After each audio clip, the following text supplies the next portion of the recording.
biathlon, c'est vraiment cette dualité entre le ski de fond où il faut savoir aller vite, aimer le goût du sang dans la bouche, et puis accepter que les muscles se chargent en acide lactique, arriver au pas de tir et vraiment totalement switcher d'état d'esprit, se calmer, gagner en lucidité pour faire le travail et basculer les 5 palettes.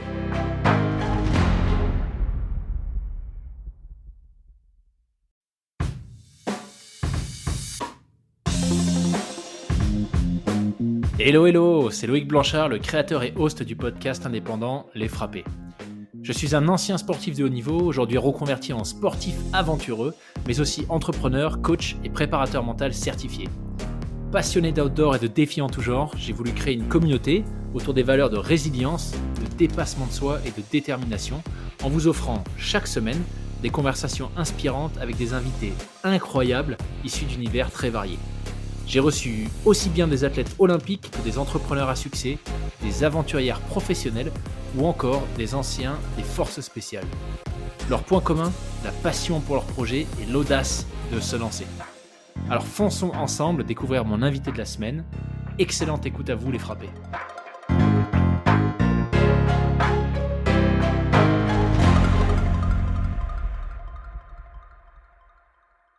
Salut Marie-Laure. Salut Loïc. Bienvenue sur le podcast des frappés. Je suis très très heureux de t'accueillir. Merci beaucoup pour ton temps. Je sais que tu as une activité, tu es très très occupé.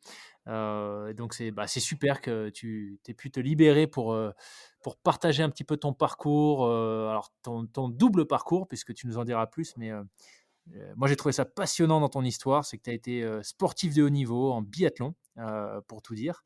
Et tu es aujourd'hui coach et tu te sers de cette expérience d'ancienne athlète dans ton activité d'accompagnement. C'est deux sujets qui me tiennent vraiment à cœur, donc je suis ravi de t'avoir avec nous. Tu es notre premier invité qui a cette double casquette, donc je suis curieux d'entendre ce que tu as à nous raconter. Mais j'en ai déjà trop dit, donc peut-être que je te laisse te présenter, nous expliquer un peu quel a été ton parcours et ce que tu fais aujourd'hui. Écoute, merci Loïc pour cette introduction.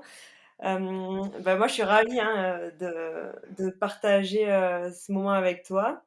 Alors, c'est vrai que j'ai une double casquette, puisque pendant 10 ans, j'ai été athlète de haut niveau, donc j'ai fait du biathlon. J'ai été double médaille olympique lors de ma première participation aux Jeux olympiques, c'était en 2010. Du coup, j'ai remporté une médaille de bronze sur la poursuite et une médaille d'argent par équipe sur le relais féminin. Donc, une, une double satisfaction et des joies tellement Ouais. différentes parce que quand elles sont individuelles, c'est une chose, mais la joie partagée est d'autant plus forte et marque vraiment. Et puis, j'ai mis un terme à ma carrière en 2014. C'était aux Jeux de Sochi, donc c'est quelque chose que je n'avais pas prévu. Mais il se trouve que j'étais en burn-out. Donc, ça faisait plusieurs années que j'avais des signaux de fatigue, mais que j'ignorais parce que en fait, je pense que j'avais pas la maturité nécessaire et le recul pour prendre mesure de la situation. Et comme je suis d'un tempérament optimiste, j'avais tendance à regarder ce qui fonctionnait bien. Et comme mon mental compensait le physique, j'arrivais encore à faire des performances et des podiums en étant en surentraînement. Donc voilà, ça a duré quelques temps jusqu'au moment où mon corps m'a dit stop. C'était sur le relais féminin. En fait, je me suis effondrée sur la piste et j'étais évacuée en civière. Et donc là, en fait, ce jour-là, c'était ma dernière course, mais je le savais pas encore. En tout cas, je l'ai pas choisi, ça c'est sûr. Et, Wow. et ouais, et ce qui s'apparente du coup à un échec ou une sortie de piste, en fait, c'est vraiment le début de la seconde partie de ma vie, puisque à partir de ce jour-là, j'ai entamé tout un processus déjà de compréhension pour identifier, conscientiser, analyser ce qui m'avait permis d'atteindre le très haut niveau, mais aussi quelles avaient été les limites, mes limites. Et voilà. Et donc, en fait, c'est à partir de cette expérience-là que j'ai pu construire la seconde partie de ma vie. Et puis, chemin faisant, j'ai vraiment pris conscience qu'on a tous en nous un potentiel de fou. Et, euh, et ça, voilà, j'ai pu déjà l'expérimenter pendant ma carrière d'athlète parce que, bah, quand on fait du sport de haut niveau, forcément, on repousse les limites, parfois un peu trop. Donc c'est ce que j'ai expérimenté Mmh. aussi, ça c'est le côté obscur et je me suis dit aussi que, voilà, quand on n'est pas forcément, bien accompagné ou en tout cas qu'on n'est pas au bon endroit au bon moment, ben, on n'est pas toujours apte à, utiliser ce potentiel, à l'activer et c'est comme ça que je me suis, orientée vers, l'accompagnement mental et donc j'ai suivi une formation à l'INSEP, donc à l'Institut national du sport à Paris, où cette formation, voilà, elle a duré plus de 2 ans et donc je me suis formée, à l'accompagnement mental. Donc aujourd'hui, je coach, des athlètes, les staffs et aussi en entreprise, bah, voilà, toutes les personnes qui, ont des objectifs et qui ont, à cœur, d'allier performance et bien-être. Parce que, pour moi, c'est vraiment, quelque chose qui doit aller ensemble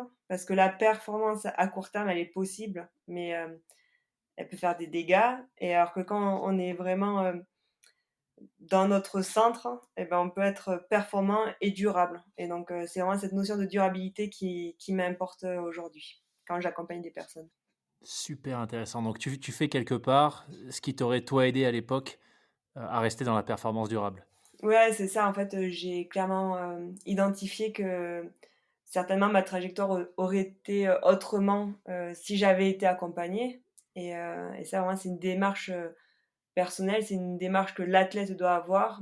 C'est vrai qu'à ce moment-là, j'avais pas forcément connaissance, hem, bah, de ça et oui, il y a des psychologues, des préparateurs mentaux, mais c'est pas toujours perçu d'un bon œil et c'est vrai qu'aujourd'hui, l'accompagnement tel que je le pratique, c'est vraiment un accompagnement parce que ça prend la personne dans sa globalité, dans sa systémie, ce qui permet, bah, par le biais du questionnement, donc je fais pas du conseil, hein, j'aide vraiment la personne à faire émerger ses ressources, ses propres ressources, à mettre en conscience, bah, ses talents, ses savoir-faire, ce qu'elle fait de bien.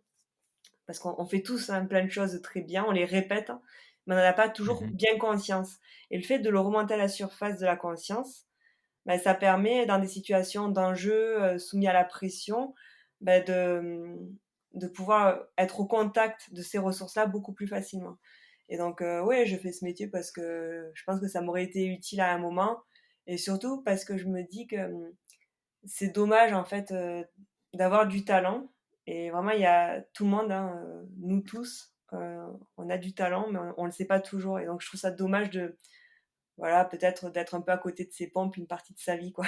Donc, c'est ce qui me Ouais. motive en tout cas dans cette pratique-là. C'est fou ce que tu dis sur, je sais pas si ça a changé, je sais pas si ce que tu en penses, si c'est propre au biathlon, mais quand tu dis que, c'était pas forcément vu d'un bon œil, l'accompagnement, tu vois, par des préparateurs mentaux, des psychologues, c'est quand même fou parce qu'on parle de haut niveau. Tu as juste mentionné tes 2 médailles olympiques, sans doute par humilité, mais tu as quand même, enfin 24 podiums, par équipe en coupe du monde. Tu as fait 10 podiums individuels en coupe du monde aussi. 9 médailles, sur des championnats du monde. Pendant 3 ans, tu étais la meilleure,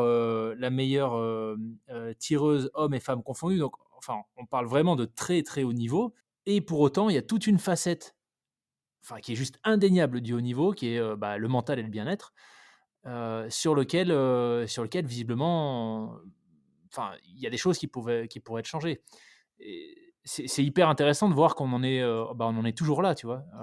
C'est-à-dire on pense, quand tu parles de haut niveau, quand on parle de haut niveau en général, on pense, préparation physique, faut se mettre dans le rouge, faut se mettre dans le dur, voilà, on parle un peu de mental, mais il y a pas forcément cette notion de bien-être.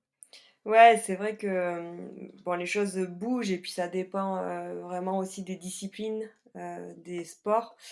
Alors c'est vrai que la plupart du temps, on met vraiment, le paquet sur la préparation physique et puis, en fait, le développement des habiletés mentales, c'est quelque chose qui passe au second plan, sauf, dans Mmh. certaines équipes, où vraiment il y a cette envie, d'aller, activer ce levier-là parce que, la réalité, c'est qu'on se rend compte que, bah, le levier physique, il est déjà bien activé, le levier, matériel, technologie, bah, c'est pareil et donc pour beaucoup aujourd'hui, la différence, elle va aller aussi se chercher, sur, bah, cette sphère mentale et Ouais. moi, c'est vrai que, bah, le biathlon, c'est clairement un sport, qui nécessite, d'avoir une bonne, conscience de ses propres schémas mentaux parce que, arriver au pas de tir, c'est pas le bouger effectué par, la fréquence cardiaque sur, la carabine qui fait que c'est difficile.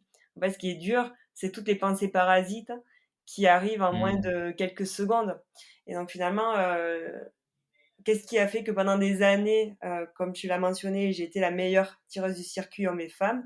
C'est parce qu'en fait, j'avais développé, des schémas mentaux qui fonctionnaient, notamment sur le tir, mais de façon totalement spontanée et intuitive et donc c'est assez drôle Waouh! parce qu'après quand j'ai pris du recul et vraiment, de la hauteur et que j'essaie de comprendre tous mes mécanismes, de performance, je me suis rendu compte que oui, il y avait beaucoup de choses finalement que l'imagerie mentale, tout ça, c'est des choses que j'avais, mis en Mmh. place, comme ça, de façon totalement empirique donc et ça, bien optimisé, bien travaillé, c'est clair que ça permet, d'optimiser aussi la performance.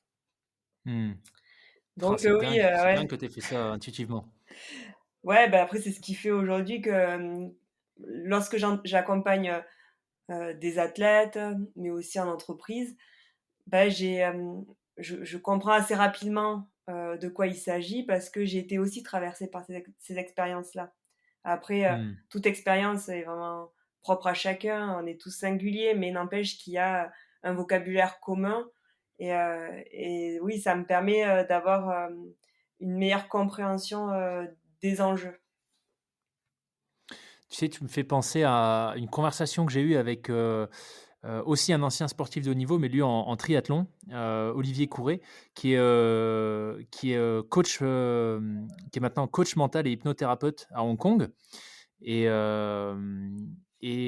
se concentre en fait, lui, sa niche, si tu veux, c'est ça, c'est débloquer, le potentiel de ses clients en travaillant sur les schémas mentaux. Et c'est juste fou parce qu'il expliquait qu'il y a des changements, mais qui sont hallucinants, que des athlètes, Mmh. en termes d'âge, qu'on pourrait considérer comme étant en fin de carrière, en fait, arrivent à faire, tu vois? C'est-à-dire des gains de performance complètement dingues, simplement parce qu'ils se rendent compte qu'en fait, ils avaient des croyances limitantes, des blocages, des pensées parasites, et c'est juste fou de voir, comme tu dis, que tous ces athlètes qui sont à un niveau, enfin physiquement, je connais très peu le biathlon, enfin j'en ai jamais fait, mais si je vois le judo, tu vois, physiquement, voilà, tout le monde est plus ou moins au même niveau. Mais c'est sur le mental, que la différence, enfin le mental, oui, l'écologie, le mental, on appelle ça un peu différemment, mais cet aspect, entre autres de visualisation, d'alignement qui fait vraiment la différence. Donc c'est marrant de t'entendre, dire la même chose, que ce cher Olivier que je salue d'ailleurs. Ouais, c'est vrai que, c'est quelque chose qu'on a peut-être laissé un peu au placard, parce que ça fait peur ou parce qu'il y a aussi, je pense, des coachs, qui ont un peu eu des comportements, de gourous ou des Mmh. enfin voilà et donc forcément, ça ça laisse des séquelles. Enfin moi je dis ça parce que Ouais. ça m'arrive parfois d'avoir des athlètes qui viennent me voir et en fait qui ont eu une mauvaise expérience ou d'autres justement qui viennent pas me voir parce qu'ils ont déjà eu une mauvaise expérience et en fait ils voilà il y a ils ont catalogué quoi et l'idée Ouais. c'est ça en fait, c'est de dire: «Bon maintenant en fait on est là pour amener, les personnes vers l'autonomie» et ça c'est vraiment, moi un Mmh. point qui me tient à cœur. Voilà, c'est pour ça que je dis: «Je fais pas du conseil». Au contraire, je suis là pour, questionner, pour faire, cheminer et que du coup, il y ait une émergence, et d'une meilleure compréhension de soi-même. En fait, c'est juste ça et c'est vrai pour quand on prépare à un objectif, mais parfois juste dans certaines périodes et là, ce qui me vient, c'est, au premier confinement, Ouais.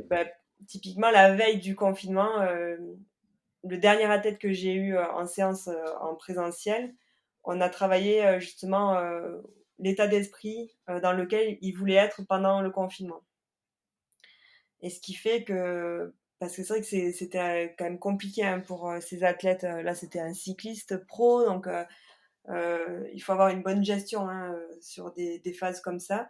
Et le fait qu'on les travaille ensemble, qu'il ait pu mettre des mots et des concepts, c'est vrai que ça l'a aidé à bien passer cette phase et même à l'optimiser et à faire en sorte qu'il y ait de la progression et des choses mises en place sur cette période-là. Et finalement, c'est celui qui, enfin, en tout cas, un de ceux qui ont bien négocié cette période et qui, à la sortie, ont pu faire une très bonne saison malgré le contexte compliqué et Mmh. aléatoire. Donc voilà, en fait, moi, je suis pas magicienne, hein, je suis juste là en support. Et on a tous besoin d'avoir quelqu'un à un moment donné qui se pose là comme un miroir. Et aujourd'hui, bah oui, c'est ce que je pense faire, en tout cas avec les personnes que je coach. Génial. Ouais, c'est clair que j'imagine que être sportif de haut niveau et avoir l'opportunité d'être coaché par une ancienne sportive de haut niveau qui, en plus, a pu développer ses propres outils, alors qu'elle était encore en activité, sportive, c'est pas forcément donné à tout le monde. Enfin, je sais pas d'ailleurs, tu connais d'anciens, d'ex, sportifs de haut niveau, qui ont fait une reconversion similaire à la tienne? Alors, il y en a, oui, qui se sont reconvertis dans le coaching. Finalement, il y en a beaucoup. Après, ce dont je suis certaine, c'est que pour ma part, j'ai vraiment fait le job, dans le sens où, et ça, c'est vraiment important pour moi, c'est que je suis pas l'ancienne athlète qui distribue des bons conseils ou la bonne parole. Et je dis Oui, ça parce qu'en fait, j'ai vraiment fait le job. Et quand je dis ça, c'est oui, je suis passée par la thérapie, je continue mon développement personnel, je suis supervisée. Le superviseur, c'est le coach des coachs, c'est pour m'assurer que ma pratique elle est éthique, que voilà, quand j'ai des cas qui me posent conscience ou quoi, ben je peux m'en référer à mon superviseur. Donc voilà, il y a toute cette démarche, plus globale, hem, qui aujourd'hui me permet, d'avoir une pratique qui est cohérente et qui est vraiment éthique. Et pour moi, ça, c'est important mmh, parce que si j'avais pas fait ce cheminement-là, en fait, ça serait Marie-Laure l'athlète, qui fait de la projection, au travers la personne qui est en face. Et là, c'est là où c'est compliqué parce que faire de la projection, ça voudrait dire que je pars du postulat que la personne que j'ai en face, que je coach, elle est comme moi. Mais non, on est tous singuliers. Donc, ce qui me correspondait quand j'étais athlète, ne correspondra pas forcément à la personne à qui je m'adresse. ouais, Et donc, oui, il y a beaucoup de personnes qui font de la préparation mentale, du coaching, sur des formations qui sont clairement très bien, qui sont certifiantes et tout ça, mais qui sont peut-être moins rigoureuses sur le développement personnel des coachs. ouais, Et pour moi, c'est ce qui fait aussi la différence. Et quand je parlais tout à l'heure après de coach un peu gourou, c'est ce genre de personnes qui se retrouvent et qui pensent que, ouais, qu'ils vont tout révolutionner. Et que non, la réalité, c'est que moi, je dis toujours à mes coachés, je m'engage à donner le maximum, mais déjà, on n'a aucune obligation de résultat parce qu'en fait, je sais pas comment la personne elle va elle cheminer, se mettre au travail. Et puis voilà, moi je fais mon possible, mais après, c'est il y a une grosse partie, c'est l'autre qui doit faire, le chemin quoi, donc voilà. ouais, c'est super intéressant parce que, sur cette partie coach, gourou, le fait d'être, quelque part, ce que tu as fait, ça te permet aujourd'hui d'avoir une crédibilité et d'avoir une espèce de structure. C'est pas toi dans ton coin qui t'es lancé en coaching, tu es passé par, de la formation. Hem, Tu disais que ça a duré 2 ans, Oui, puis si je me trompe pas pour toute la et je formation? continue à me former, enfin ça c'est que je Oui, pense que c'est c'est justement le formateur, avec qui j'étais la semaine passée, nous a dit: «En fait c'est, un enseignant, qui arrêterait de, d'étudier ou de progresser, ne devrait pas avoir le droit d'enseigner». Et c'est pareil pour un coach. En fait, un coach, mmh, ou en tout cas un thérapeute qui est là à accompagner les personnes, si lui-même arrête en fait, d'évoluer, c'est pas clean, quoi. Donc oui, ouais, ouais, donc je continue en permanence à me former parce que, aussi c'est riche et ça permet, alors j'ai pas envie de me perdre dans les outils, mais c'est toujours intéressant dans ces formations d'être, d'être avec d'autres personnes, ça permet de croiser aussi les pratiques et c'est toujours chouette de pouvoir avoir ces moments de réflexion et d'évolution. Et si je me trompe pas, ta formation, là, c'est pour ouvrir une petite parenthèse pour ceux à qui ça parle dans l'univers du coaching, c'est une certification accréditée ICF, c'est ça? Alors là, c'est moi la formation que j'ai fait, c'est l'Executive Master accompagnateur des acteurs du sport de haut niveau. Donc elle est pas, il me semble pas, hein, qu'elle soit accréditée. Alors là, tu vois déjà ça quand je te dis ça, ça montre, mon niveau, tu vois? Enfin, en fait, moi je me fous un peu des bon OK. je sais que je sais que pour certains, c'est très important, tout ce qui est, certifiant et tout ça. Hem et moi, je me rends compte que c'est plutôt, moi, ce qui m'importe, c'est la qualité, de la formation et Mmh. des intervenants et voilà, c'est donc, là, tu vois, par exemple, je viens d'être, certifiée en clean language, donc ça, c'est une formation qui est, reconnue en France. Donc c'est une méthode, de symbolisation, enfin, on pourra rentrer dans le détail, plus tard, mais donc là, tu vois, je viens de terminer. Donc si tu veux, dans ma formation initiale à l'INSEP, j'avais commencé c'est comme si j'avais l'équivalent des 2 premiers niveaux et puis OK, derrière, j'ai continué, 3 niveaux pour, pouvoir, être certifiée. OK. Donc voilà, la formation que j'ai suivie, en fait, elle donne, une base, sur le courant de la PNL, programmation neurolinguistique et Mmh. aussi des bases du clean. Alors après, on voit aussi, d'autres outils, mais par contre derrière, c'est, voilà, moi j'ai choisi de pouvoir développer, certaines méthodes qui me parlent et que je trouve efficaces. OK, OK. Top, ouais, c'est intéressant cette image du prof qui arrêterait de se former, qui continuerait d'enseigner.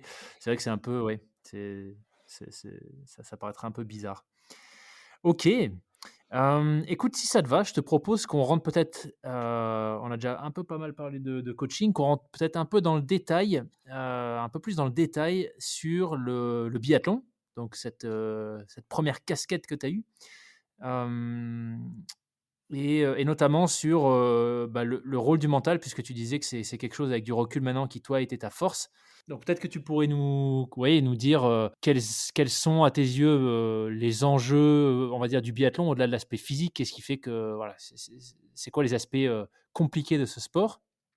Ou en tout cas sur lesquels, tu as pu faire la différence, notamment sur la partie mentale? Bah, déjà, le premier point qui me vient, c'est, donc le biathlon, c'est un sport, saisonnier, dans le sens où, Oui. il se pratique uniquement l'hiver et donc ça veut dire aussi que la préparation est longue puisqu'on s'entraîne 7 à 8 mois pour 4 mois de compétition et c'est dans ce premier aspect que le mental entre en jeu parce que toute la phase de préparation, donc c'est 8 mois, c'est de mai, ouais, non, ouais, avril-mai jusqu'à, fin novembre à peu près et là, toute cette phase-là, c'est long parce que c'est là où on fait le plus gros volume, d'entraînement pour pouvoir justement, être en capacité, d'encaisser, les successions de courses l'hiver puisque le programme est très chargé, et dense l'hiver puisque, en coupe du monde, on court 3 jours par semaine pendant 3 semaines consécutives donc c'est quand même,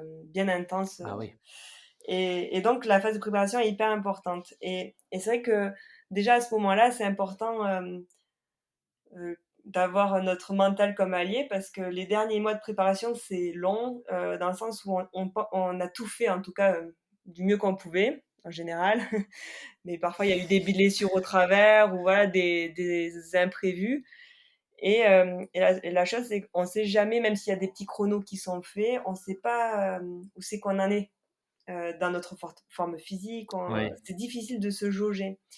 Et ça, c'est compliqué parce qu'il faut quand même garder une forme de foi et d'envie. Alors l'envie, en général, elle est là. Enfin, pour ma part, c'était pas un souci. J'avais toujours envie d'aller m'entraîner, mais c'est de garder confiance euh, dans le travail qui a été effectué. Et le pire, ça serait de tout remettre en question dans la dernière ligne droite. Donc ça, c'est vraiment le Mmh. premier enjeu du côté du mental. Et puis, Mais parce que c'est vrai que du coup, tu peux pas pardon, excuse-moi, je te coupe, mais sur ce point, c'est super intéressant parce que tu peux pas vraiment au-delà des chronos, mais bon, je sais pas s'ils veulent dire grand-chose parce que vous vous entraînez tous dans des conditions différentes, sur ces 8 mois. Donc ça veut dire que tu as aucun moyen vraiment de savoir, avec précision comment tu te situes par rapport à tes compétitrices principales, sur le reste du circuit? Ouais, c'est ça, c'est hyper compliqué donc parfois on a des compétitions, notamment en Norvège l'été qui, réunissent, on va dire les top athlètes mondiaux. Mais ça reste sur du ski roue, des formats, bien particuliers et donc ouais, on arrive comme ça en début de Ouais. saison et c'est vrai qu'on a à la fois envie d'enfiler ce dossard, mais il y a toujours cette petite crainte, voilà, il y a besoin d'aller se Mmh. rassurer. Donc ça, c'est le premier point et puis, le second point, bah, c'est sur la notion, du tir puisque le biathlon, c'est vraiment cette dualité, entre le ski de fond où il faut savoir, aller vite, avoir, aimer, le goût du sang dans la bouche et puis, accepter voilà que les muscles se chargent en acide lactique et puis, arriver au pas de tir et vraiment totalement switcher d'état d'esprit. Parce qu'en moins de 30 secondes, il faut arriver à se calmer, gagner en lucidité pour faire le travail et basculer les 5 palettes.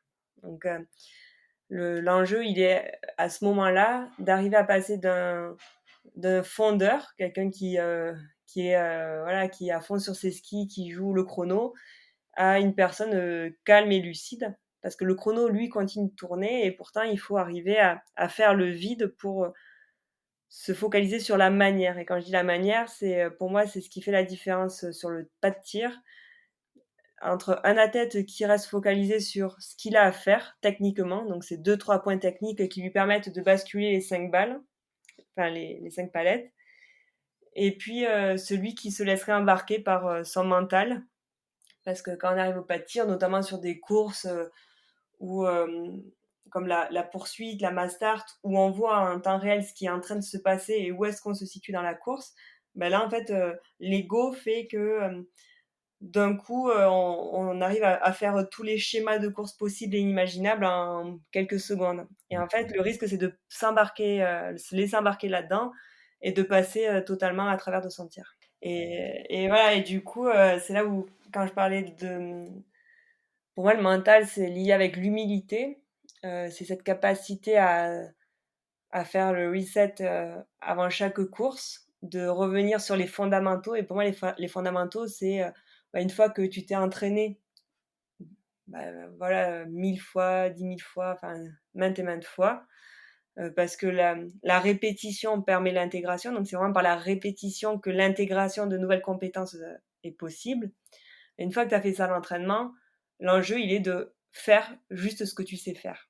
Et Mmh. et c'est souvent ce que je dis, aux athlètes que je coach, c'est en fait, ça sert à rien de vouloir surjouer, surjouer ça sert à rien, mais fais au moins juste ce que tu sais faire, quoi.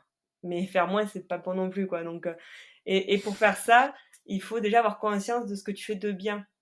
Et donc c'est concrètement, techniquement, qu'est-ce que tu mets en place? Donc moi sur le tir, je me concentrais sur deux trois points. Ma visée, donc c'est avec mon œil que je vais, bah, aller chercher, la cible. Après je le synchronise à ma respiration et à mon lâcher. Le lâcher donc c'est le doigt et en fait, de OK. en permanence répéter ces gestes-là et de uniquement me focaliser sur ça, ça me permettait d'être dans le bon tempo et de voilà, chaque balle faire le job et la difficulté, elle est là parce que, bah, tu vois, enfin, si tu regardes le biathlon, tu vois souvent même, des super athlètes, des top athlètes qui d'un coup, se mettent un passage, à vide sur le pas de tir, mais parce qu'à Mmh ce mh. moment-là, il y a un truc qui s'est pas connecté, quoi et voilà, pour moi, en tout cas, c'est ma vision et je détiens pas la vérité, mais à mon sens, ce qui te permet de mettre les balles au fond de la cible, c'est vraiment de rester concentré sur l'exécution et c'est la même chose, en entreprise, c'est la même chose dans d'autres sports et à un moment, heu, c'est pas le fait de penser au budget que tu dois atteindre qui va te permettre de le réaliser. Non, c'est entre Mmh. temps, qu'est-ce que tu fais, en fait? Et concrètement au Ouais. quotidien, qu'est-ce que tu vas mettre en place pour garder ce cap-là? Et donc c'est vraiment cette idée, oui, on regardera le résultat après coup. Donc, et ça, c'est le plus dur parce que l'ego, et ça, c'est, on est tous, pour le coup, on est tous similaires sur ce point de vue-là, sauf les sages hein, qui ont dépassé ce stade-là. Mais en fait, notre ego vient en permanence essayer de nous perturber. Et alors justement, tu parlais tout à l'heure des outils que tu avais développés intuitivement. C'était quoi exactement ces outils? Parce que c'est vrai que ça paraît, c'est pas que ça paraît facile, mais tu vois, quand on dit, voilà, ce que tu viens de nous expliquer, rester concentré sur l'objectif et pas se laisser parasiter par des pensées. Mais enfin, si je t'imagine, toi, tu vois, aux Jeux Olympiques avec la pression, les caméras, les années d'entraînement, etc. Heu, je suppose que les tentations, enfin, sont fortes de penser à autre chose quand tu arrives sur le pas de tir. Donc comment tu faisais Figure-toi que pour, non. vraiment rester, ah Bah, ouais? non, justement, tu vois, quand je alors il se trouve que la poursuite des Jeux olympiques, je fais le 20 sur 20, donc tu vois? Mais je savais, en fait, je savais que j'avais pas le choix et qu'il fallait que je fasse le 20, si je voulais monter sur la boîte, quoi. Donc, si tu veux, là, j'étais partie 6e parce qu'au sprint, j'avais terminé 6e, donc là, je savais Ouais, que il fallait le 20, tu vois? Et donc, alors moi déjà j'avais une stratégie, de veille de course hein, où je visualisais, bon, bien évidemment, les parties de la piste, qui étaient, primordiales, tu vois? Là où j'allais, pouvoir aller chercher des secondes ou en tout cas ne pas en perdre, là où j'allais pouvoir me récupérer. Donc, bon voilà, ça c'est quelque chose, que je faisais. Mais surtout je visualisais mes tirs. Donc en fait, je visualisais comme si j'étais, en train de tirer, donc je me voyais pas en métaphysique, hein, tu vois? J'étais vraiment en moi et je voyais tous les gestes. Mon arrivée au pas de tir, regarder le petit drapeau, le fanion qui indique la force du vent. Bah, tu vois, j'imaginais tout ça et je me voyais distiller mes balles, une balle après l'autre et en fait, je visualisais, à ce moment-là, j'envoyais la bonne info à mon cerveau dans le sens où je faisais les bons gestes et je voyais les palettes basculer. Et donc, si je faisais un sprint le lendemain, bah, je visualisais mes 5 balles couchées, 5 balles debout et la même chose pour les autres courses. Et par contre, si, je me laissais embarquer par, mon mental et que, admettons, je visualisais une mauvaise cible et ben là, je reprenais tout le processus du début parce que j'avais compris qu'en fait, la pensée est créatrice et qu'il fallait donner la bonne info au cerveau, tu vois? Et donc, déjà, comme ça, en fait, je me mettais dans le bon état d'esprit. Et par contre, bah, ce qui faisait la différence le jour de la course, c'est que j'avais une telle volonté que j'arrivais à rester là-dedans, malgré l'enjeu et tout, tu vois? Et pour moi, c'est vraiment waouh! là-dedans que la diff, elle se fait et c'est ce que quand je parle avec des biathlètes, c'est ce que je leur dis. Je leur dis: «En fait, c'est pas facile». À la fois, c'est pas difficile parce que techniquement, arrivé à un certain niveau, tout le monde sait tirer. Mais par contre, les balles, elles vont pas tomber toutes seules, quoi. Et donc, il faut vraiment se battre, tu vois? Et moi, je me mettais dans l'état d'esprit d'une guerrière, quoi. C'est je lâche rien, tu vois?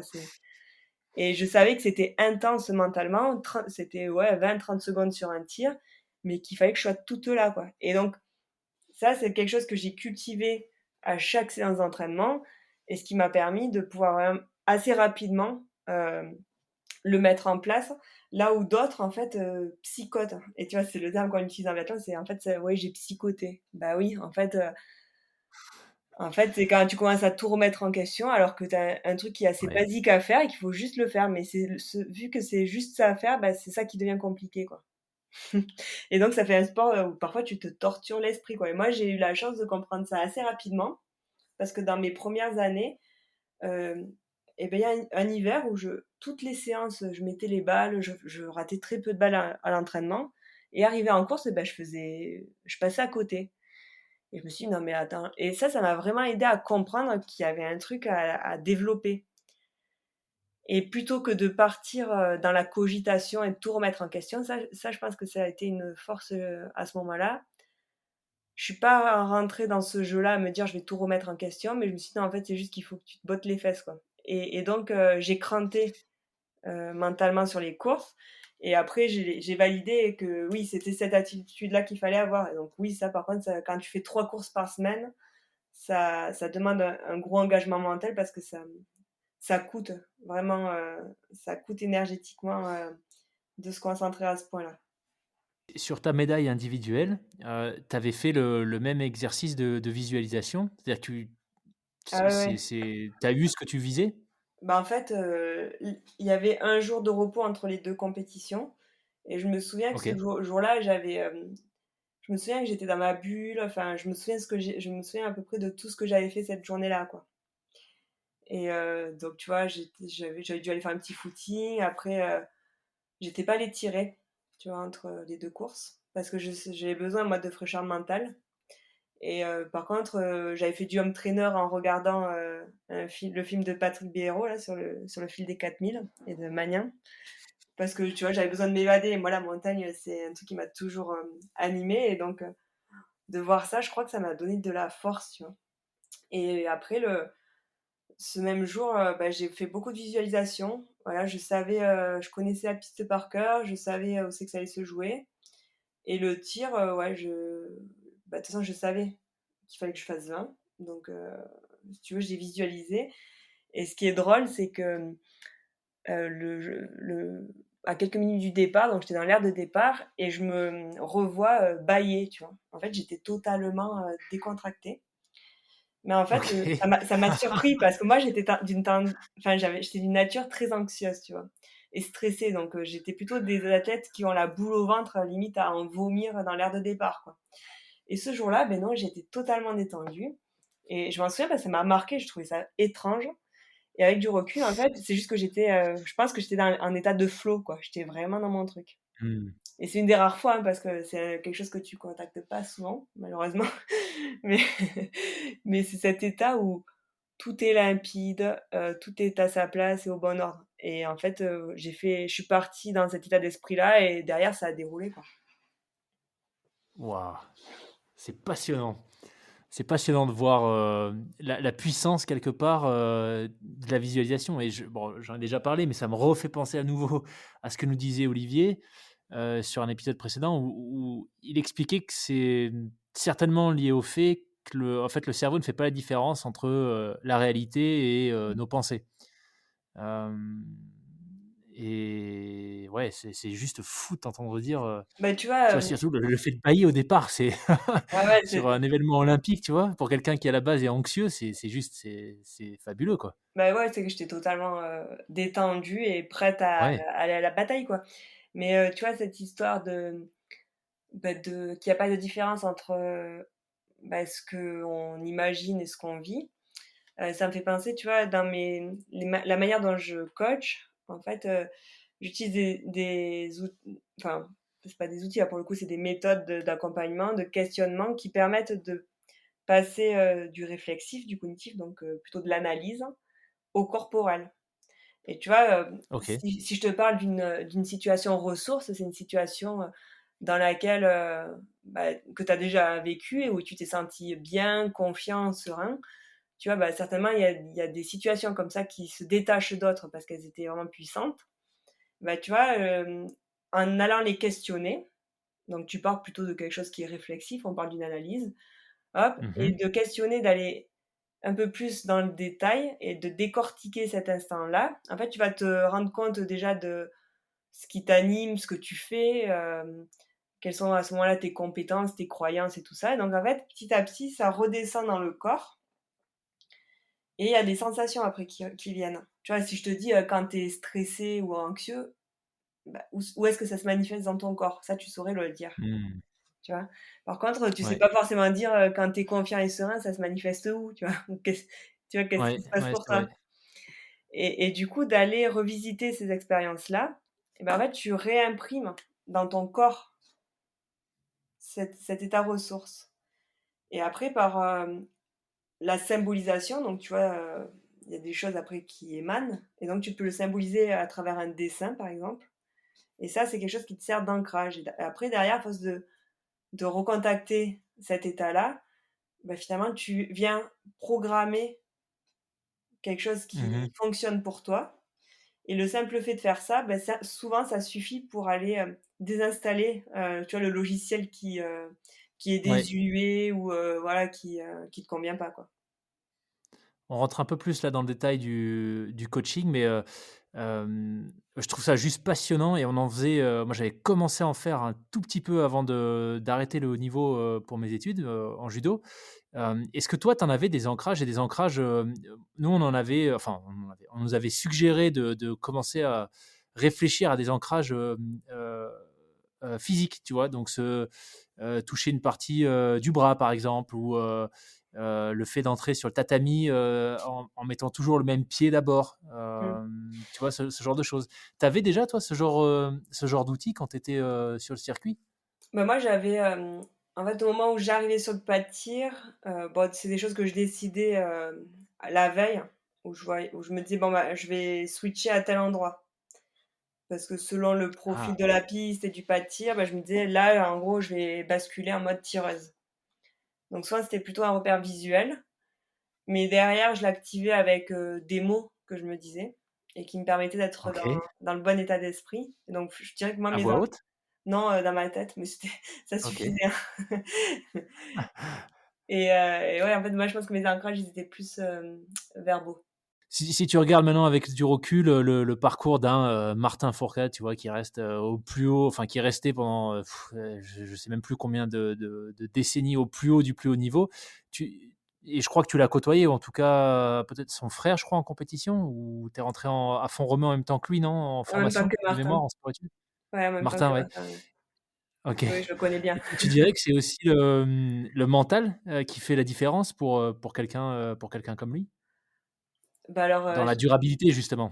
tu vois, pour casser le mythe, Martin, quand il était jeune, il avait vraiment un mental de chips. Et puis, OK.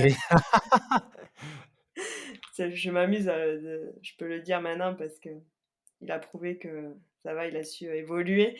Et non, mais c'est vrai que oui, quand il était jeune, bah, c'est quelqu'un qui, bah, si la course elle commençait mal, en général, ça allait pas en s'arrangeant, quoi. Puis il y a un moment où dans OK. sa carrière, il y a quelque chose qui s'est passé et je pense que vraiment il a décidé qu'il voulait faire du haut niveau et à Mmh. partir de ce moment-là, il a tout mis en place pour que ça arrive et faire ce qu'il a fait, avec la concurrence qu'il y avait, hein, parce que c'est pas comme s'il était, seul, quoi. Il a toujours eu de la concurrence pendant toute sa carrière, donc pas toujours les mêmes, hein, mais il a toujours eu, bah, des concurrents, bien sévères, quoi et lui, ce qu'il a fait, ouais, clairement, c'est grâce au mental, quoi, parce que bon, Mmh. physiquement, c'est sûr, il était, super fort, mais arriver, à garder, cette qualité pendant, autant d'années, c'est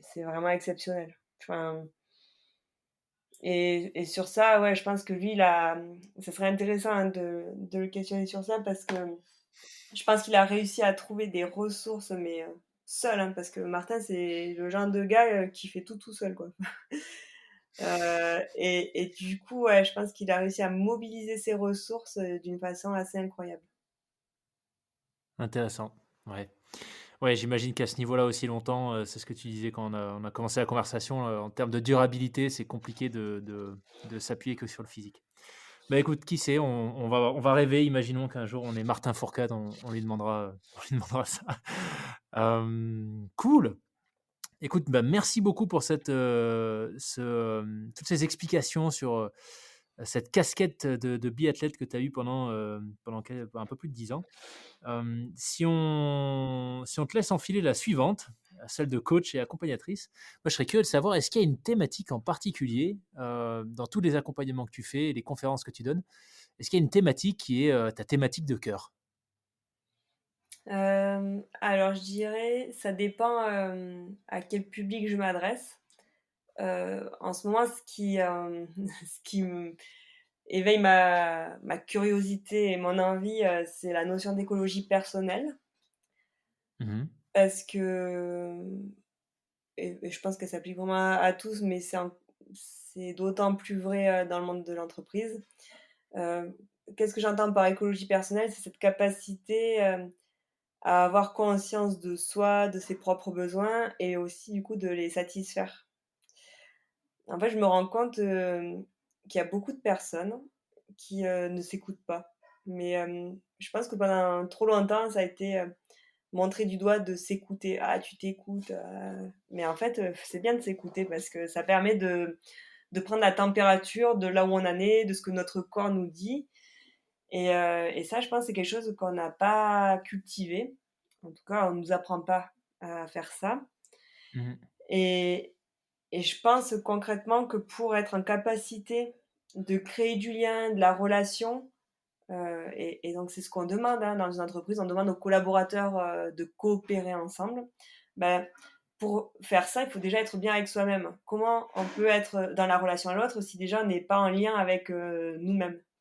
Et donc ça part de soi et soi, bah, c'est, cette capacité à prendre soin, déjà juste de la base, hein. La base, c'est quoi? C'est bien dormir, c'est respecter ses au moins ses les 7 heures par nuit, 7 heures de sommeil.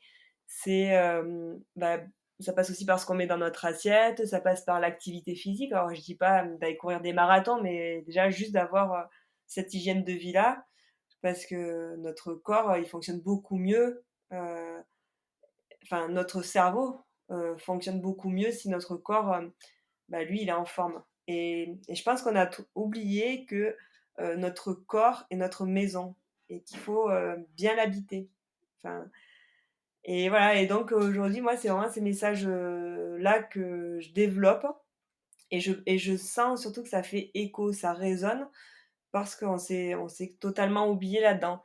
Donc voilà, ça, c'est vraiment le sujet qui m'anime, particulièrement, je dirais depuis une année et puis, quand je coach davantage dans le sport, heu, moi j'aime bien enfin, j'ai pas quelque chose qui m'anime en particulier, mais je trouve toujours, chouette quand je vois des personnes qui d'un coup, tiltent et prennent conscience, que ce qui, paraissait être, compliqué ou inatteignable, finalement se simplifie et c'est ce que j'aime parce que le coaching permet ça, il permet de mettre de la clarté. Donc c'est d'un coup quelque chose Mmh. qui est tout, c'est un peu le brouillard, c'est confus, ça devient très clair, limpide et du coup l'action est beaucoup plus, facile et accessible. Et donc Sans nous donner, j'aime voir les personnes pardon. d'un coup là quand elles prennent conscience de ça. Ouais, ça c'est clair, mais et justement, j'allais te demander, sans forcément évidemment nous donner de nom pour respecter la confidentialité de ta pratique, mais est-ce que tu aurais un exemple, peut-être plus concret pour que les gens qui sont pas forcément familiers du coaching se rendent compte des changements que ça peut déclencher, en tout cas dans le sport? Dans le sport, qu'est-ce que j'ai eu récemment? Alors j'aime bien, j'ai l'exemple d'un coureur cycliste, lui qui, en fait, il voulait, sa demande c'était de enfin, il y en a beaucoup qui sont quand même traumatisés, par les descentes sur route mouillée. Ça fait peur, Ouais, et ouais. à raison parce que si tu te mets une tarte, ça peut vraiment faire mal, quoi et donc lui, il avait envie de travailler, sur cet aspect-là et en fait, ce qui était assez drôle avec lui, c'est on avait déjà bien travaillé et puis, après une course, hein, une des premières courses de la saison, il revient en séance, il me dit: «Mais en fait, pendant la course, j'ai compris que je me crée mes propres peurs». Et en fait et là-dedans, ce qui est intéressant, c'est qu'avant, il se serait laissé, embarquer dans la peur et que d'avoir travaillé, sur le sujet, ça lui a permis, en situation, de prendre la distance et donc là, c'est la hauteur, c'est cette fameuse, position, en en métaphysique là, position où tu te mets Mmh. au-dessus de toi et en fait, tu vois ce qui est en train de se jouer et en fait, quand tu en es là, c'est beaucoup plus facile après de rectifier, la trajectoire, tu vois? Et donc pour moi, l'accompagnement, c'est vraiment ce truc-là, c'est d'arriver par, une meilleure compréhension de ce qui se passe pour toi et après en temps réel, d'avoir la juste distance pour voir que tu pars dans ton délire et du coup d'avoir aussi les outils pour revenir dans l'axe. OK, Est-ce que c'est super clair? intéressant et ouais, ouais, ouais, bah, moi c'est vrai que ça me parle. Je suis en train de réfléchir pour des gens qui seraient, peut-être moins familiers, du coaching. J'allais dire, je peux te donner un exemple, très concret et donc là, c'est Oui. avec, des biathlètes. Donc tu vois, j'accompagne, des biathlètes et puis, bah, en fait, moi, je questionne toujours sur, bon, OK, quand tu arrives au pas de tir, qu'est-ce qui se passe? Tu vois, souvent la personne va dire: «Bah, en fait, je m'installe et je tire». Ouais, OK, mais juste avant alors, entre le moment où tu t'installes et tu tires, qu'est-ce qui se passe? Alors tu vois, en fait, ça les oblige à rentrer, dans une meilleure conscience et de dire: «Attends, oui, effectivement, on va décortiquer». Ouais. Donc c'est une pelote de laine que tu détricotes et du coup, d'identifier: «OK, oui, bah, je prends ma carabine comme ceci, donc voilà, ça, c'est important, le truc» et en fait, eux, ils vont me dire des choses qui, pour moi, ne parlent pas, alors que j'ai fait le même sport qu'eux, tu vois? Mais parce que voilà, c'est vraiment propre à eux, à, leur Leur perception du schéma, ouais. tir et du coup, ça permet après de retenir, bah, 2-3 points techniques et et en fait, derrière, c'est des choses qu'ils peuvent appliquer à l'entraînement jusqu'au moment où, bon, ben, c'est bien ancré, ça fonctionne et l'étape suivante, c'est d'arriver à concrétiser en compétition avec, bah, tous les aléas dont je t'ai parlé. Mais, du coup, voilà, c'est un exemple concret de l'accompagnement, c'est ça, c'est finalement de venir, questionner pour, décortiquer des situations, qui fonctionnent mais dont on se rendait même pas compte. Mmh. Ouais, dans ce que tu décris, j'ai l'impression que c'est ça, en tout cas dans le sport, c'est aider les personnes que tu coaches à conscientiser un certain nombre de choses qu'ils faisaient, par réflexe ou Mmh. sans vraiment les avoir analysées plus que ça. Voilà et après, c'est vrai que, tu vois, quand j'accompagne des dirigeants ou des managers, là, on peut être aussi dans les savoir-faire, les compétences, mais, bien souvent, je vais déjà, essayer d'aller questionner le contexte global, familial, Ouais, perso, en entreprise, qu'est-ce qui se passe?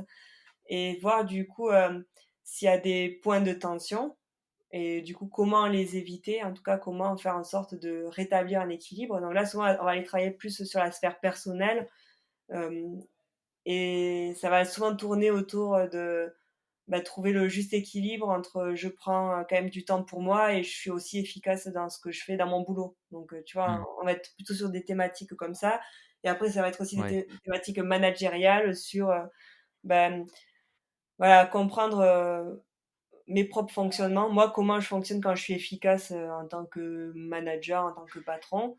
Mais du coup aussi, être en capacité de dire: «Attends, quels sont les profils de mes collaborateurs?»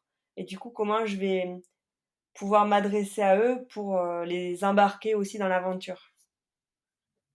Tu vois? Donc c'est, aussi, OK, ouais, avoir une meilleure conscience parce que oui, ben, bah, tu vois, vendredi dernier, j'étais, en conférence, avec, justement, bah, des cadres, d'une entreprise et je leur disais: «En fait, faut juste vous dire que vous, vos aspirations professionnelles et vos attentes, bah, elles ne sont pas les mêmes auprès de vos collaborateurs». Donc c'est déjà avoir conscience de ce gap-là et du coup, par rapport à ça, bah, comment justement vous allez réussir à aller les chercher, à les stimuler, à faire aussi qu'ils s'épanouissent dans ce qu'ils font.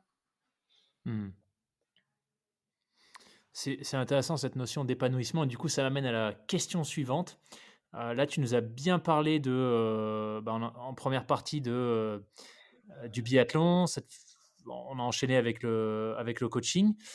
La question que je me pose, en fait, c'est en introduction, tu as expliqué que, tout s'est arrêté, en tout cas ta 1re vie s'est arrêtée, à Sotchi, où, bah, tu as fini ta course, tu as pas fini la course. Et la question que je me pose, c'est avec du recul, qu'est-ce qui fait selon toi que tu as eu la capacité intuitivement de développer des outils, de visualisation comme ceux que tu nous as décrits, mais de l'autre, que visiblement il y avait cette déconnexion entre, hem, bah, ta réalité de sportive en biathlon et tes aspirations profondes, qui auraient pu, enfin, ce qui pourrait expliquer le burn-out? Bah, en fait, c'est clair que pendant, la première partie de ma carrière, j'étais, vraiment dans cet état d'esprit où, j'étais curieuse, j'apprenais, j'avais pas d'a priori et donc j'étais dans l'élan, naturel des choses donc en fait, bah, j'arrivais à m'adapter et à vraiment être au feeling, à sentir et puis, Mmh. je pense qu'il y a un moment dans ma carrière où, bah, j'ai pas su, négocier, des étapes clés Et là, c'était, du côté de ma vie, perso, en fait, parce que, j'étais en couple avec, un biathlète avec qui, justement, on avait bâti notre projet, autour du sport. Bon, ce qui nous a réussi puisqu'on a décroché chacun, des médailles à Vancouver, donc c'était top, c'était la belle histoire. Mais il y a un moment où, on s'est fait rattraper, par une réalité qui était que, on n'était pas vraiment en phase, dans nos conceptions des choses et donc ça nous a amenés à nous séparer. Et en fait, l'erreur que j'ai fait à ce moment-là, c'est que j'ai pas remis mon système de fonctionnement en question. Et bon voilà, OK. j'avais 22 ans ou je sais pas, ouais, par là.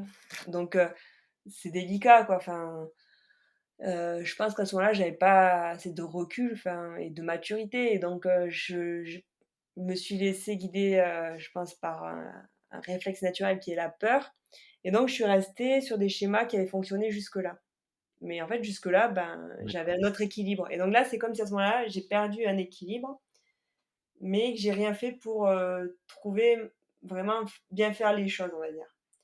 Et donc, Mmh. petit à petit, voilà, je pourrais pas je pense qu'en vrai, c'est déjà, le côté émotionnel qui a été, fortement impacté, parce que c'est pas rien, enfin une séparation, ça laisse toujours des traces et donc, ça, je l'ai pas digéré, derrière, j'ai enfin voilà et l'accumulation des choses a fait que, à un moment donné, mon physique, il a saturé et et ça, finalement, c'est, un phénomène, qu'on rencontre tous, dans nos vies puisque la vie, c'est une succession de cycles, donc il faut apprendre à jouer avec ces cycles-là, des hauts, des bas, voilà, quelqu'un qui a une vie linéaire, je dis enfin, soit il passe sa vie dans son canapé ou je sais pas, mais c'est pas normal, quoi, donc après, c'est accepter ça aussi et c'est vrai que, moi, à ce moment-là, c'est des notions, je suis au début de ma vie, je je voyais pas Ouais. du tout ce qui se jouait, quoi. Et c'est pour ça qu'après coup, en ayant bien, bien analysé tu vois, les différentes étapes, j'ai pris conscience de ça et donc oui, à ce moment-là, c'est clair que si j'avais eu quelqu'un qui m'avait aidé à faire le point et du coup à prendre un peu de hauteur, à redistribuer les cartes et voilà, à y voir plus clair, je pense que j'aurais gagné du temps.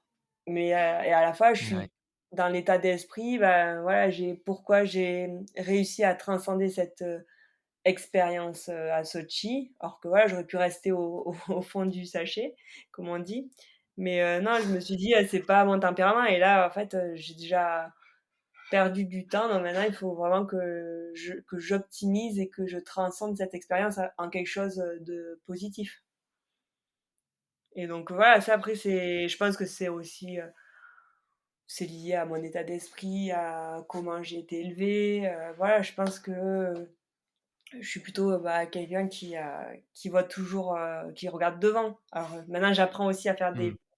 des stops et à regarder aussi ce qui a été fait parce que je trouve que c'est toujours vertueux et ça je c'est dans les pensées, tout à l'heure tu parlais des croyances limitantes.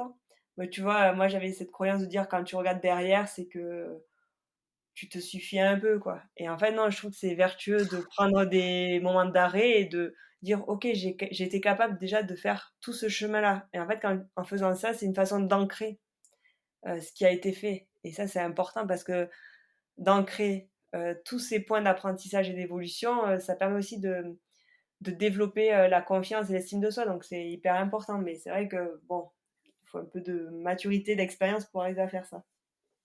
Mmh. Ouais. Ouais, clairement, c'est sûr. Waouh! Écoute, on arrive déjà à la fin. Je suis en train de regarder, on arrive déjà à la fin de la conversation. C'est enfin, juste passionnant tous ces sujets, le lien entre le sport de haut niveau, l'entrepreneuriat, enfin, le monde de l'entreprise, tes activités de coaching, c'est juste passionnant. Est-ce qu'il y aurait peut-être, j'avais prévu de te demander, bon, faut définitivement que je trouve un autre type de question parce que quel conseil tu aurais à donner, ça devient trop classique, mais du coup, ça tombe bien puisque, tu coaches des gens, donc il y a très certainement un paquet d'outils que tu utilises pour les aider à prendre conscience, à trouver les solutions qu'ils ont déjà en eux. Hem, En ce moment, et ça sera ma dernière question, en ce moment avec le confinement, l'incertitude générale, la morosité ambiante et cetera, j'imagine qu'il y a un paquet de gens qui, aimeraient pouvoir, tu vois, se reconnecter à des moments, passé positif. Quel outil est-ce que tu conseillerais? Quel outil facile à mettre en place, en toute autonomie sans forcément avoir besoin d'un coach? Quel outil est-ce que tu pourrais conseiller à nos auditrices, auditeurs, pour commencer un travail de réflexion autour de l'ancrage, par exemple? Alors, bon, du coup, je vais aller un peu plus loin, mais parce que c'est important, mais je vais déjà répondre à cette question-là. Je pense que c'est important de pouvoir se poser et c'est vraiment ça, c'est se poser et poser les choses sur, dans la matière, donc sur du papier et je trouve qu'il y a vraiment des vertus, à l'écriture. Parce que d'écrire, ça vient imprimer, des choses et du coup de pouvoir, s'autoriser à être, oui, à être fier de soi, de ce qu'on a accompli et donc peut-être Mmh. déjà de noter, des expériences qui, bah, dans lesquelles, vous êtes senti à votre place et vraiment à votre place, ça veut dire vous avez été confiant, que vous sentiez vraiment, impactant et après voilà, chacun après le situe où il veut, mais c'est en tout cas ces situations où, vous êtes senti heureux, confiant, serein et à partir de ces moments-là, peut-être de voir qu'est-ce qui vous a permis. Donc, là, c'est on va dire, c'est la finalité et du coup, avant, qu'est-ce que vous avez mis en place pour en arriver là? Donc là, c'est davantage faire, le point sur, les compétences, les savoir-faire, les talents qui ont été, des sources, des ressources pour justement aboutir à cette situation-là. Et le 2e point que j'aimerais, partager, c'est, c'est de dire: «OK, on est, dans un contexte, oui, clairement qui est morose». Heu, c'est ça peut être vite déprimant, en fait, parce que oui, le contexte est tendu, c'est clair. Hem, N'empêche que, bah, c'est déjà assez compliqué comme ça et il faut arriver, malgré tout, à se faire, du bien et se faire du bien, heu, je parle pas, il y a aucune valeur, financière là-dedans. C'est juste, revenir à des petites choses, qui vous font du bien. Moi, par exemple, là, juste, avant notre entretien, bah, j'ai pris le temps d'aller promener, 1 heure dans la forêt. Voilà, il a neigé, c'est génial. Bah, ça me coûte rien, ça me coûte juste, de d'avoir le «courage» entre guillemets de prendre 1 heure parce que oui, alors vous avez toujours 10 000 bonnes raisons de faire autre chose. Mais en fait, vous êtes, les personnes les plus importantes pour vous et Mmh. et donc si vous Ouais. faites pas ça pour vous, personne ne le fera pour vous et à votre place. Donc c'est prenez le temps et osez vous faire du bien et c'est pas parce qu'on vous dit que c'est tendu, que c'est compliqué et tout, qu'il faut continuer à se mettre des coups, de fouet. Donc voilà, si vous aimez lire, beh, prenez, 15-20 minutes pour bouquiner, voilà, c'est OK de se faire du bien et en fait, quand on fait ça, on se rend service parce que derrière, on réfléchit mieux et donc on va plus facilement entrevoir, les petits rayons de soleil qui nous permettront d'aller vers, des situations, plus agréables et donc c'est vraiment cette idée de garder, du positif plutôt que de toujours regarder ce qui est lourd, ce qui fonctionne Ouais. pas, ce qui est compliqué. C'est un super conseil. D'ailleurs, je mettrai ça en description de l'épisode, mais enfin,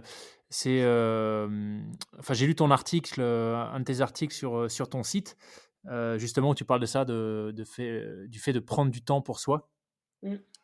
et en pratique comment faire ça et cetera. Donc j'ai trouvé ça, ouais, super intéressant. Hem, si les gens veulent, pourquoi pas potentiellement, te contacter pour du coaching, est-ce que tu te concentres pour le moment principalement sur des sportifs de haut niveau ou, pas uniquement? Non, j'ai vraiment, j'ai 50 de mon activité, de coaching, qui est orientée, plutôt, sport et l'autre moitié qui est, orientée, voilà sur, bah, les personnes qui ont envie, d'entreprendre cette démarche-là donc non, moi OK. je suis totalement, ouverte parce que de toute façon, l'humain est passionnant et voilà, je suis pas élitiste, hein. Je fais beaucoup d'un sport de haut niveau parce que c'est le sport qui est venu à moi, mais au départ, je ne voulais pas faire dans le sport et alors c'est ce qui est paradoxal. Puis après, je me suis dit: «Oh si, c'est quand même sympa» et non, non, vraiment, voilà, vous êtes tous les bienvenus. J'ai un site internet donc Oui. marielaurebrunet.com et après, je suis présente sur les réseaux sociaux, donc vous me trouverez facilement. Génial. Bah, je mettrai tout ça, en description de l'épisode. Un immense merci, Marie-Laure. C'était juste passionnant de t'écouter partager ton parcours, mais surtout les enseignements que tu en as tirés et comment ça a contribué, en tout cas, fait en sorte que tu te réorientes sur une voie qui semble te correspondre parfaitement, parce que quand on parle, on sent la passion et l'intérêt pour tout ce qui touche au développement personnel. Donc, encore une fois, merci beaucoup pour tous ces partages. Et écoute, je te souhaite tout le meilleur pour la suite, plein de clients en coaching et des formations toujours plus intéressantes les unes que les autres. Bah, merci beaucoup Loïc, c'était un vrai plaisir. J'ai passé un bon moment justement à échanger avec toi, donc merci pour ça.